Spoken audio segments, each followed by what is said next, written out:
Hello dear friends, subscribers and guests of my channel.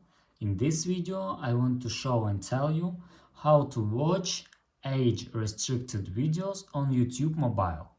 Please put your like, subscribe to my channel and share this video with your friends. Let's get started.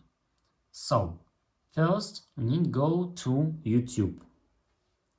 After that we need to go to our account and click Settings.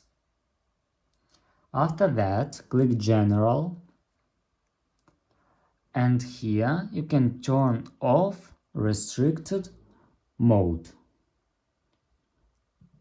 If you want to turn on, you can click on this button also.